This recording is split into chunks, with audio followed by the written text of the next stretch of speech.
देवेंद्र फडणवीस सारखा असला कुठं माणूस असतो? ही प्रक्रिया आहे. मग आम्ही समजा नाही भरले बा दोघा तिघांनी तर मग द्या टाकून मध्ये. ही रितसर आहे.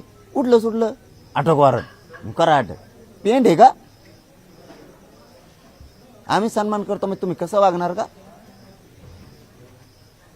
काय म्हणते सुप्रीम कोर्टाचे न्यायाधीश सुद्धा, काढा ते गबाळ बघा, चालून देत नाही ते मनासारखा कारभार. तेच महाराष्ट्रात सुरू केलं का देवेंद्र फडणवीसनी?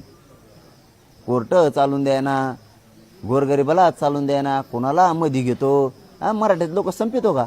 ते विनोद तावडेंना तसंच केलं, ते अशोक चव्हाणला तसंच केलं, ते अजित पवारला तसंच केलं, एकनाथ शिंदे साहेबाला तसंच केलं, कितीक तरी ते कुटे ग्रुप आहे त्याला तसंच केलं, ते निलंगेकर आहे त्याला तसंच केलं, ते आवश्याचा आहे त्याला तसंच करतो, ते राणा जगदीशी आहे त्याला तसंच करतो, छत्रपती घराण्याला म्हणतो तुमची प्रॉपर्टी मोजून काढीन, असे कितीक नारायण राणे साहेबाला म्हणतो तुला असं करीन. कितीक जणाला सांगायचं रे एकनाथ खडसेला तसं. कितीक दाखवायचं रे, कितीक दाखवायचं धमकून आणलेलं तो. अरे काय सरकार चालितो आणि काय तूच करा हुकुमशाह असा. तुला ना तो जर नाही ना मान काय तो नाही बारगाड मोडत तिथून पुढं. हो तुला ना वस्ताद मीच आहे फक्त. तुला वस्ताद मीच आहे. तू कितीक मस्ती तुम्हाला आता याच्यात गाठायचं ठरवलंय ना याच्यात. अरे काय चालवता राव तुम्ही, काय नाही चालवी तुम्हाला कळत सुद्धा नाही. तुम्ही भाजपच्या मराठ्याला अडचणीत आणायला, तुम्ही राष्ट्रवादीच्या मराठ्याला अडचणीत आणायला लागलात, तुम्ही शिवसेनेच्या मराठ्याला अडचणीत आणायला लागलात, तुम्ही ते विठ्ठल सहकारी कारखान्याचा कोणतरी येते अभिजित पाटील का त्याला एका रात्रीत वडील, थोरातला तुम्हीच वडील, विखेंना तुम्हीच वडील. किती लोक दाखवा तुम्हाला कटाळा यायला लागला मला लोक सांगू सांगू. इतका बधीर डोके चालवणारा माणूस असावा ते. आणि देशमुखाचं तसंच केलं. तुम्ही जातं बघाना, तुम्ही पातं बघाना, तुम्ही कोणाला धोसूनच आत घ्यायला लागलात. काय आहे तुमचं हे? कोणतं सत्ता चालवायला लागलात तुम्ही? म्हणजे मराठ्यांचे मोठमोठ्याले घराणे संपवायचे, मराठी आऊट करायचे आणि तुम्हाला मोठं व्हायचे. कितीक तरी पुण्यातले असे घराणे ते बळच ओढलेत. ते काकडे इथं बरेचसे मला वाटतं मोठाले घराणे ती अशीच वळली दादागिरीनेत. थोरात अशीच वळली. कित्येक तरी ते थोरात येत मोहिते ते बी असेच ओढले कामान धामाचं. नगरची कंपनी ओढली अशीच, संभाजीनगरचं असंच, ते भावना गवळीचं तसंच. म्हणजे हे दादागिरीनंच आहे ना सगळं. ते लातूर नांदेडचं तसंच, हिंगोलीचं हेच. तुम्ही मला जिल्हा दाखवा राव. हे का माणूस आहे का? त्या बीडच्या भाजपाच्या नेत्याचा तसा दिदारा करून ठेवला. त्यांच्याच बापाने वाढलेला असून त्यांनाच फार पायाखाली चिंगरलं होतं. आता ह्या मराठ्याच्या एकमेकाला विरोध का व्हायना, पण त्यामुळं तरी त्यांचं वनस फेटलाय. मी सत्यच बोलत असतो का बी नाही पटत त्यांच्या जातीला. मराठ्यांच्या ओढाताडीमुळं का व्हायना थोडक्यात. आज त्यांचे पुन्हा योग आले. नाही येणे त्यांना संपिलं होतं, ज्याच्या बापानं भाजप वाढिलं त्याला संपिलं होतं येणे त्या देवेंद्र फडणवीसनी. मराठ्याच्या ओढाताडीमुळं व्हायना त्यांचा 10 वर्षाचा वनस तरी मिटला. असू द्या काय व्हायचं लागू द्या, आमचं त्यांचं लागायचं लागून द्या, पण सत्य ते हाई. इकडून मराठ्यांचं त्यांचे खोटे का आरोप व्हायनात मराठ्यावर असं केलं तसं केलं म्हणून ते तरी घेतलं. हे डाव काय खेळतो राव फडणवीसशी असलं. इतकी नीचपणानं सत्ता आणून काय सुख मिळणार आहे बरं तुमच्या कुटुंबाला बी फडणवीस साहेब? इतके नीचपणानं वागून आणि माझ्या संग वागायला. काय आहे ते काय केस केली ते तुकडे पाडून द्यावा. आमचा तर भरायचा संबंधच नाही ते पैसे. मी जाहीर सांगतो, मी भरीत नाही. माझ्याजवळ भरायला 1 रुपया बी नाही. मी जेलला जायला तयार. माझ्याजवळ 1 रुपया नाही. माझ्याजवळ फक्त घर आहे माझ्या नावावर. त्या मी मीडियाच्या माध्यमातून जाहीर सांगतो आणि मीडियाच्या बांधवांना विनंती माझं आजचं सगळं दाखवा. माझ्याजवळ घर आहे. त्या कोण आहे तो नाटकावाला, त्याला म्हणा चल ये तुला घर लिहून देतो. माया वाटेल मी नाही देऊ शकत, माझं पैसेच नाहीत. मी घरसुद्धा लिहून नाही देऊ शकत तुला, कारण मग त्याच्यात हिस्साच नाही. तरी बी चल छत्रपतीसाठी आणि छत्रपतीचं त्या नाटकाचं बदनामी होऊ नये म्हणून मी माझ्या नावावर 1 प्लॉट आहे. ते जेवढ्या हजाराचा लाखाचा असेल ते उद्या सकाळी मी तो लिहून देतो. घे आणि तो पोरं चांगले कर. माझ्या पोराचं वाटलं होऊन ते कोण नाटकावाला आहे. पण हे असलं मला गुतागुतीचं काम करू नका. माझ्याजवळ प्लॉट आहे, मी उद्या सकाळी लिहून द्यायला तयार. मी कोणत्या एका माझ्या मराठ्याच्या बांधवाला सांगतो, उद्या सकाळी कुणीतरी या, मला पैसे द्या, मी तुमच्या नावावर ते प्लॉट देतो लिहून. मी तिकडे गायरनात राहायला जातो. माझ्या कुटुंबाला उद्या सांगतो आपलं गायरनात राहायला चला आणि त्या नाटकावाल्याला ते पैसे नेऊन द्या. काय आहे देवेंद्र फडणवीस मूर्खासारखं वागायला लागलात राव तुम्ही. माझा संबंध नसून सुद्धा विनाकारण मी चांगलं काम करायला लागलो समाजाचं. फक्त एवढं झालं बा मा नाव फक्त मोठं झाल्यामुळं ती केस सुरू केली का तुम्ही मला जेरीस आणायला? आणि काय बदनामी आहे बरं त्याच्यात? हा, मी जर डाके टाकले असते, बलात्कार खुनं केले असते तर मग ठीक होतं बा, मग बदनामी. त्यात काय बदनामी? छत्रपतीचं नाटक दाखल आणि त्याच्यात तोटा आला. आता आला का डोक्यात दगड घाल तू? मग सांस्कृतिक मंत्रालय कशाला असतं? नुसते अमित शहाचे मोठमोठाले धर्माधिकारी साहेबांसारखे मोठमोठाले कार्यक्रम घ्यायचे, 5-5 लोक त्यात मारायचे, ते पैसे भरायले का फक्त? हा, सांस्कृतिक मंत्रालय छत्रपतींच्या कार्यक्रमात तोटा आल्यावर भरायला नाही का मंत्रालय? त्याला नाही जमत का तेवढं? काय जे 4-2 लाख असते ते भरायला लय अडचण आहे मोठी. सांस्कृतिक मंत्रालय असतं कशाला? सांस्कृतिक मंत्रालयानं आता कोणाकोणाचे पैसे भरले आता पण तेच बघतो मी बी आता इथून मागचं. मला काढाच लागणार आहे ते आता. सांस्कृतिक मंत्रालय इथं मराठ्यासाठी नाही, छत्रपतींच्या नाटकासाठी नाही तर कशासाठी?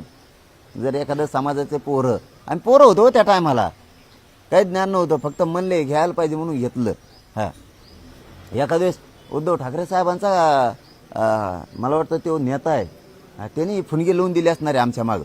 हो, नाटक त्याचं आहे ना, त्यांनी फुनगी लावून दिले. उद्धव ठाकरे साहेब बी म्हणले का त्याला दी सुटुकनं लावून जरांगीच्या मागं होऊ शकतं. म्हणजे मला काय म्हणायचं आता की कोर्टानं सन्मानानं, आम्ही जर कोर्टाचा सन्मान करतो, न्यायदेवतेचं पालन करतो, तर न्यायदेवतेचं हेच काम आहे. एकदा जामीन घेऊन आलाय ना, आता त्यांना सगळ्यांना बोलवणे किंवा ती केस चालवणे. 50-50 वर्ष केस चालते तो, आमची लईत पटकून आली याच्या, जसं का 1000 करोड रुपये आहेत आमच्याकडं, लईत पटकून आली लगेच बोर्डाव पळती लई ती आमची केस. 15 पायाची आहे का गोम आहे का ती? 15 पायाची लई तुरु पळू राहिली. हां, आणि नेमकी त्याच्याच अंगावर चढती की ती आमची गोम गृहमंत्री फडणवीसच्या, म्हणून त्याला गुदगुल्या होत्या रातची, त्याच्या ढेरीला गुदगुल्या होत्या रातची. आमचीच कसं काय निघली पटकून? इतक्या केसेस नाहीत हा आणखी, काय बदनामी आहे त्याच्यात?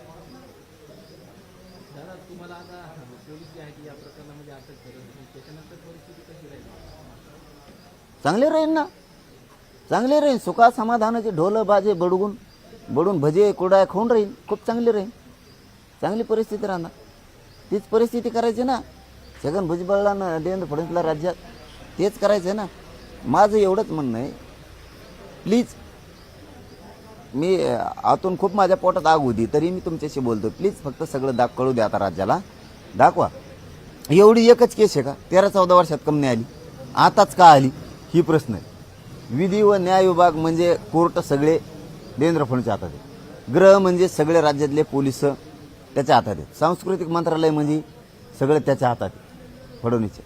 मला येणे असं ठरवलं आहे, माझा मराठा समाजाला सांगणं आहे, हे कुठंच गुटत नाही, हे पोरगं मॅनेज होत नाही, याला आमदार करा. आता नाही आमदार करायचं म्हणला का देव?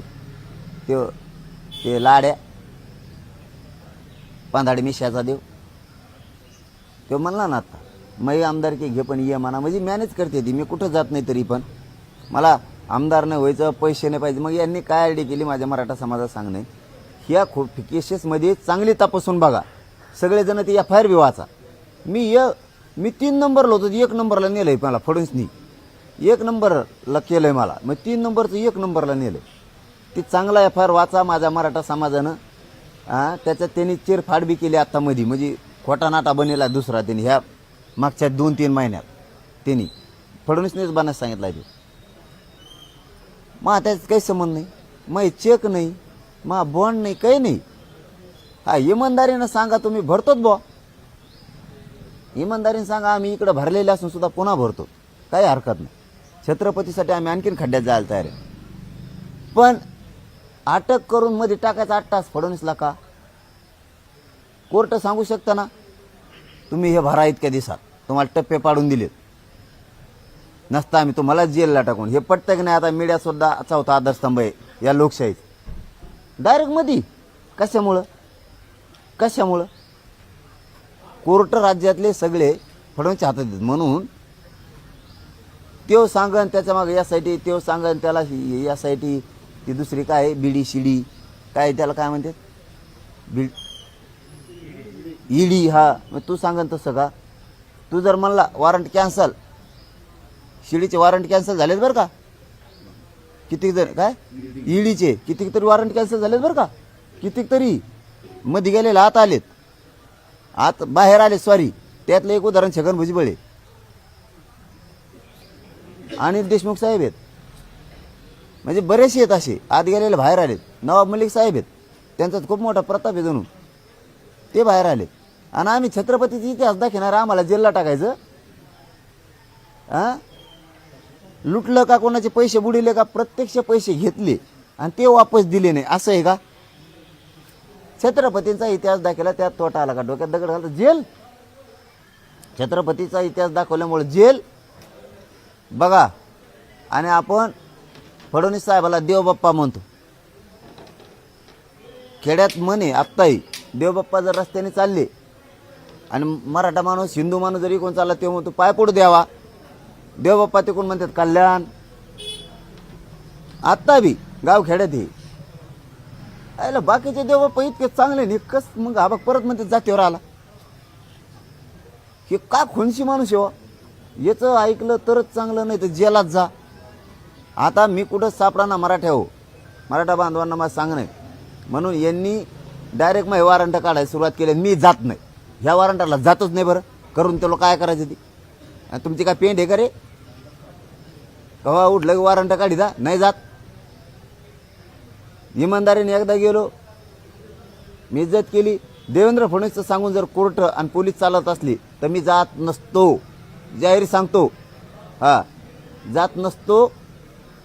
आणि देवेंद्र फडणवीसच्या पोलिसाला बी जात नसतो मी. कोर्टाचा सन्मान बस झाला करायचा. आता कोर्टाने बी नियमाने वागावं. देवेंद्र फडणवीसच ऐकून वागू नये, त्याच्या हातात कारभार आहे म्हणून मी जात नसतो. आणि मराठा समाजाला जाहीर सांगतो, आज देवेंद्र फडणवीसला मी कुठं गटत नाही. म्हणून दरेकर सह ते मराठ्याचं हाईक नाही याच्यावर शंका आहे आता. ते आता तपासावर लागत.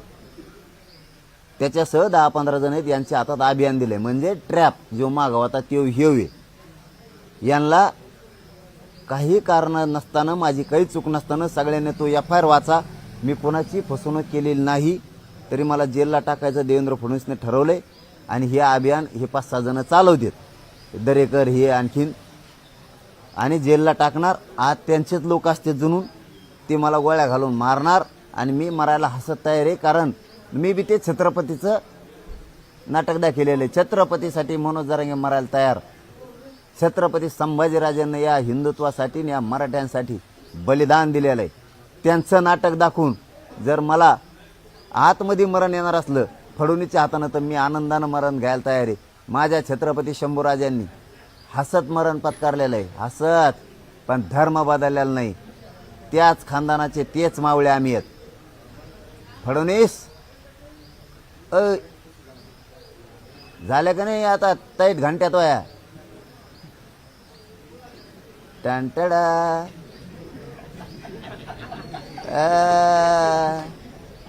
कुठंच जायला भेट नाही मनोज जरांगे, कुठंच.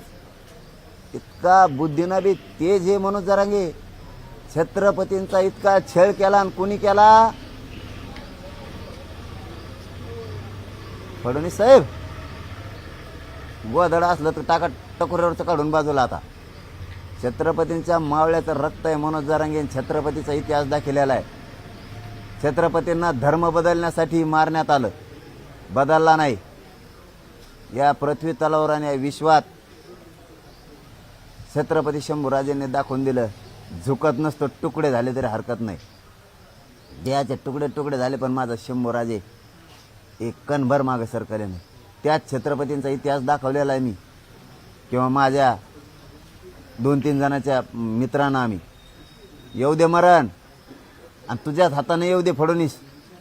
हसत घेतो हसत, पण म्हणणार नाही फडणवीस साहेब तुमच्या पाय पडतो बा, ते केशीतून मला मागे घ्या बा, लय भेव वाटती, मला लय हागूट लागली, मला नको.